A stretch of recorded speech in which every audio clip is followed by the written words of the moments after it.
Hi, this is Brandy. Imagine a life where your senses are on overdrive. Everything that you see, hear, touch, smell, and taste are on a different level than anybody else.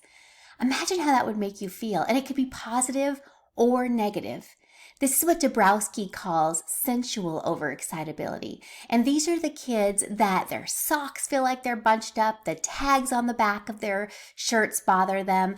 They don't even like the feel of the sun on their skin sometimes because it's too much. Or on the flip side, everything that they smell could just be this sense of ecstasy because it brings them back to grandma's blueberry muffins.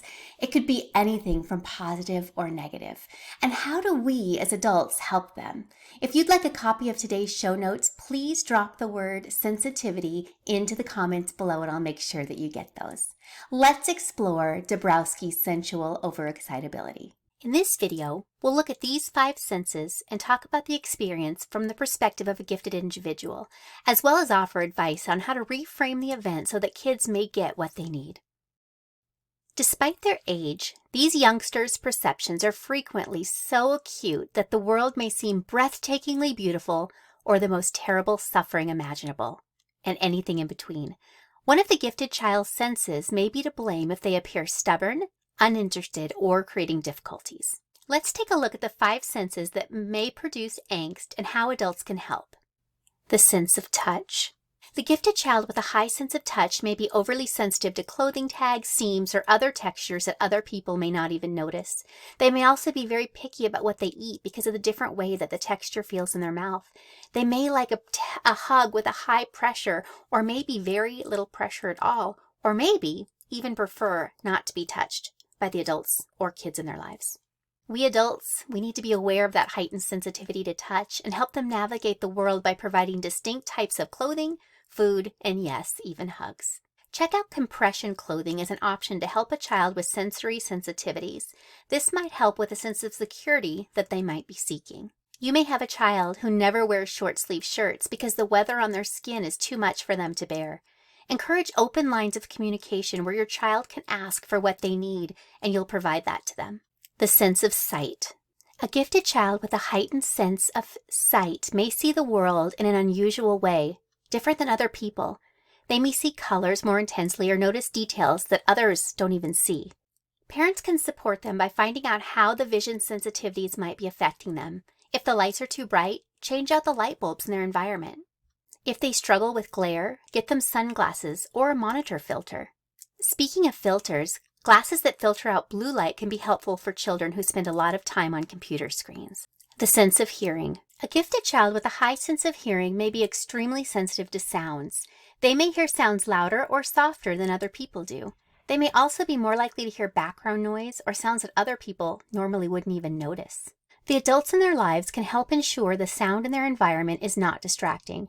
Check in with them to find out what noises are appropriate within the home and within the classroom. If there are noises that are too distracting or too overwhelming, see if there's a way to reduce them. These children may be calmed by Baroque music. In our home, we used to have classical music playing at a barely audible volume 24/7. Studies show that classical music has a positive effect on the brain. Make sure that your child's teacher understands the child's sensitivity to sound. Ask the teacher to avoid or reduce any loud noises in the classroom. If there's a fire drill, make sure the child knows ahead of time and is prepared for it. Consider noise-canceling headphones when outside of the classroom and outside of the home. The sense of smell.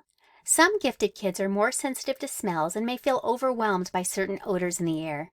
Parents can help by reducing the number of scents within their environment. If certain smells bother them, try to avoid those smells as much as possible.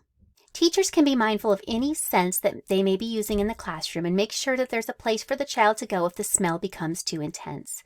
Many schools are moving to fragrance-free zones because of the number of children who are sensitive to smells. Help children brainstorm a list of their favorite smells so that they can have something to focus on when overwhelmed by a certain odor. You can also find an essential oil that the child feels comforted by, and you can dab that underneath their nose if they can tolerate it. The sense of taste. Sensitivity to any of the 5 senses can be an intense experience for a gifted child, but a heightened sense of taste can be a hot button for parents. Parents might feel like the children are being defiant and not eating foods when they're offered, and this can be seen as impolite and embarrassing for parents when children are in public. When out in public, children are expected to try foods that are put in front of them. The problem is that when they do this, they might not be able to eat certain flavors or even tolerate them.